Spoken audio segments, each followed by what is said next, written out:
उत्तर प्रदेश सरकार में कभी कद्दावर मंत्री रहे और कांग्रेस के वरिष्ठ नेता नसीबुद्दीन सिद्दीकी हमारे साथ हैं। आज कांग्रेस का एक डेलीगेशन संभल में जाना था। संभल शाही जामा मस्जिद को लेकर जो बवाल हुआ, तो कांग्रेस का एक डेलीगेशन जाना था जिसमें अजय राय लखनऊ में और आराधना मिश्रा मोना लगातार वहाँ थी। नसीबुद्दीन सिद्दीकी दिल्ली से संभल की तरफ कूच कर रहे थे, लेकिन पुलिस प्रशासन ने इनको आगे जाने नहीं दिया। कल परसों समाजवादी पार्टी का डेलीगेशन भी जाना चाहता था, लेकिन उसको भी नहीं जाने दिया। कांग्रेस के नेताओं को आज हाउस अरेस्ट भी रखा गया।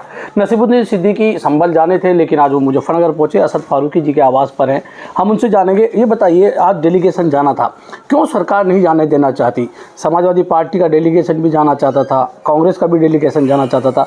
आखिर संभल में ऐसा क्या राज है कि पुलिस प्रशासन, सरकार विपक्ष के लोगों को नहीं जाने देना चाहती? क्या मानते हैं, क्या समझते हैं, क्या पूरा घटनाक्रम आज आपके साथ हुआ? कुछ ना कुछ तो है। ओपन होने से ये डर रहे हैं। अंदाज सभी को है कि कोर्ट के आर्डर के 2 घंटे के अंदर में, कोर्ट के आर्डर के 2 घंटे के अंदर में सर्वे शुरू हो गया।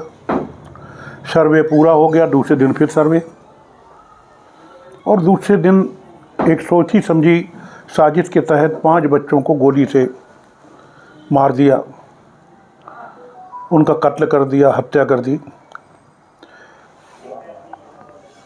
ये इसलिए ऐसा हुआ है कि इन्होंने बाई इलेक्शन में जो बड़े पैमाने पे बेईमानी की, पुलिस का गलत इस्तेमाल किया, दुरुपयोग किया।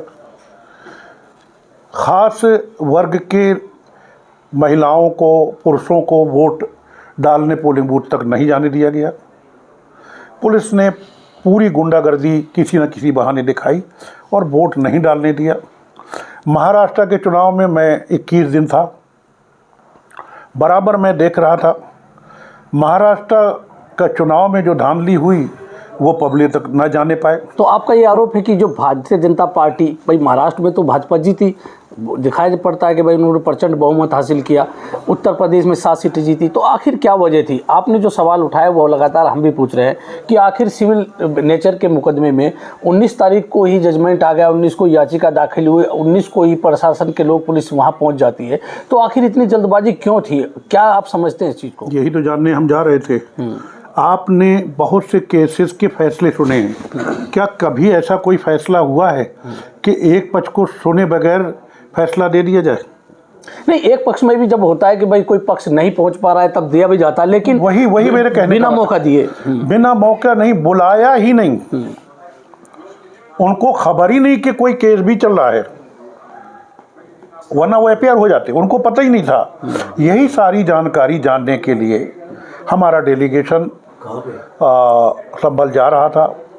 मुझे गाजियाबाद के बॉर्डर पे रोक लिया गया, 3 घंटे तक वहाँ डिटेन किया गया। पुलिस के एसएसपी से लेके सारे अधिकारी, करीब 200 पुलिस के लोग वहाँ खड़े हुए थे।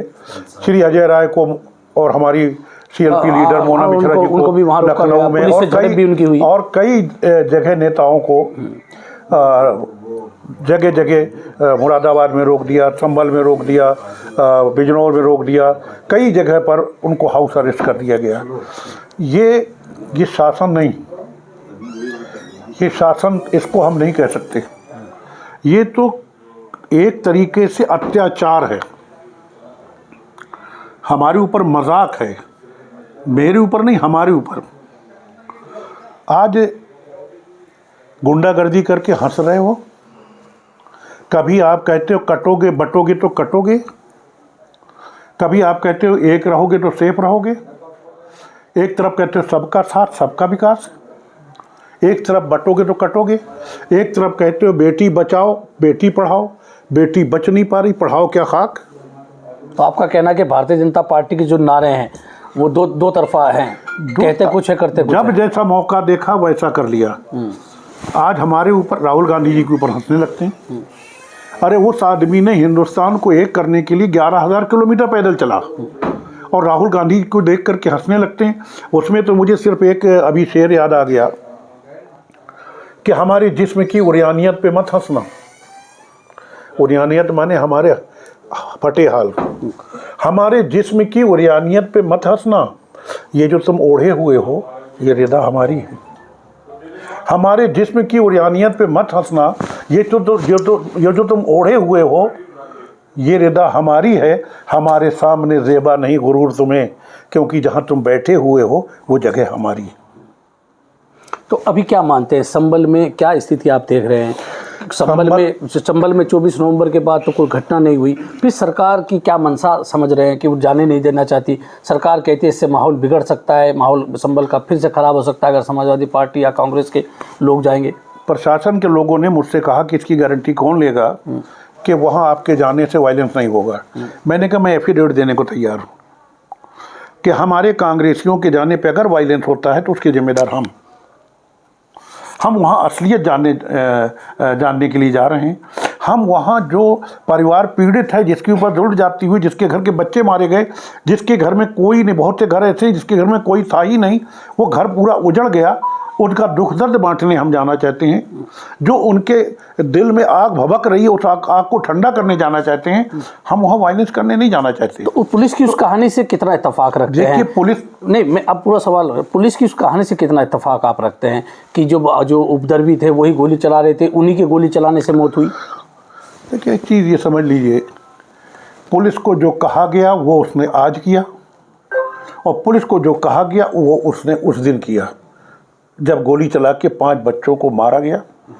पुलिस ने वही किया जो इस प्रदेश की सरकार ने कहा। मैं खुद सरकार में था, मेरे पास 18 डिपार्टमेंट एक टाइम पे थे और सब बड़े बड़े डिपार्टमेंट थे। हमने सरकार चलाई है, अपोजिशन में मैं रहा, 5 साल तक लीडर अपोजिशन रहा। हमने अपोजिशन में भी रह करके देखा है। हमसे क्या छिपा रहे हो भाई? तो सरकार क्यों चाहती है, क्या मकसद सरकार? अपनी नाकामयाबियां छिपाने के लिए ये उसकी साजिश है। अब बदायूं में भी मस्जिद का मामला सामने आ गया है। हालांकि वो 2022 से कोर्ट में चल रहा था, लेकिन फिर वो मुद्दा गर्म हुआ, ओवैसी जी ने उसको लेकर ट्वीट किया तो फिर से वो मामला, बदायूं भर का मामला नहीं, अभी देखिए कितने का आ रहा है। अजमेर में भी, अजमेर में आ गया, बदायूं में आ गया, और छोड़िए मैंने सुना स्वर्ण मंदिर भी आ गया।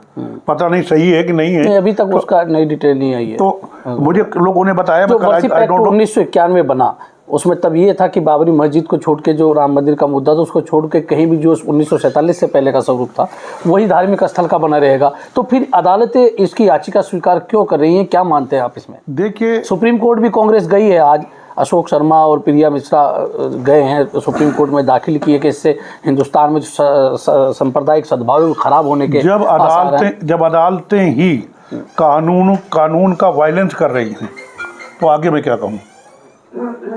सुप्रीम कोर्ट कांग्रेस गई है, क्या उम्मीद लगती है सुप्रीम कोर्ट से कुछ उम्मीद है कि इस जो 1991 का वर्षिप एक्ट है वही लागू रहेगा? भाई मैं कुछ कहने की स्थिति में नहीं हूँ, मुझसे मत कहलाइए इस पे कुछ। अब देखते हैं क्या फैसला आता है। भाई एक चीज़ ये, जब एक कानून बन गया कि अयोध्या मामले को छोड़ करके बाकी नहीं लागू होगा, तो वो तो लागू हो रहा है काशी में, वो तो लागू हो रहा है मथुरा में, वो तो लागू हो गया आपके संभल में, वो तो लागू हो रहा है अब अजमेर में। वो तो अभी देखिए कहाँ कहाँ लागू होता है, अभी देखते जाइए। तो कहाँ कानून, किस बात का कानून? उत्तराखंड के उत्तरकाशी में भी कल भी प्रदर्शन था, वहाँ कोई भी संविधान नाम की कोई चीज़ नहीं, संविधान की धज्जियाँ उड़ाई जा रही हैं।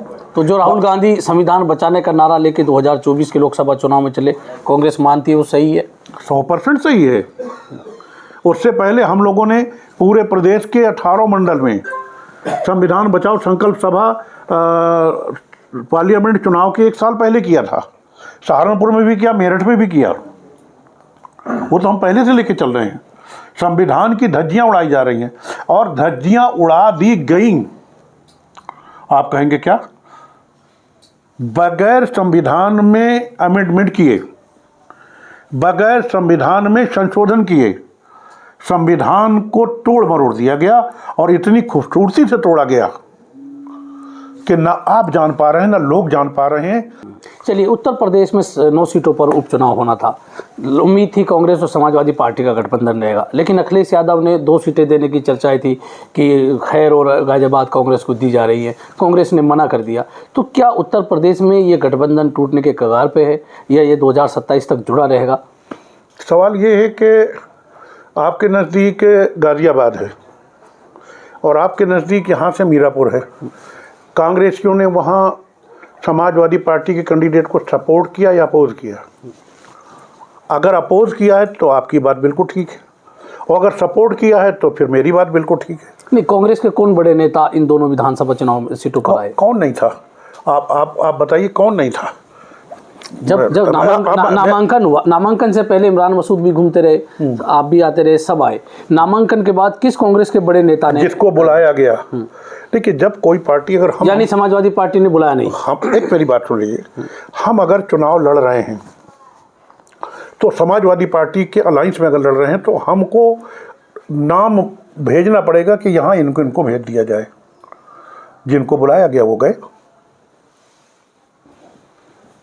महाराष्ट्र चुनाव है, फिर हरियाणा में भी कांग्रेस हारी। जो राहुल गांधी ने भारत जोड़ो यात्रा निकाली और उसके बाद हिमाचल प्रदेश भी जीता, 2024 के लोकसभा चुनाव में जिस तरह राहुल गांधी की एक इमेज निकल के आई, खासकर मैं उत्तर प्रदेश की बात करूं, मैंने पूरे उत्तर प्रदेश को कवर किया, तो दलितों में और पिछड़ों में एक था कि राहुल गांधी ही चेहरा होना चाहिए, राहुल गांधी के नाम पर हम वोट दे रहे हैं। तो वो पीडीए का फार्मूला अखिलेश यादव भी बना के चले। तो मेरी समझ में अब जब अखिलेश यादव 7 सीटें हार गए हैं, वो तो पीडीए का फार्मूला उनका नहीं चला, तो कहीं ना कहीं राहुल गांधी की भी एक भूमिका थी।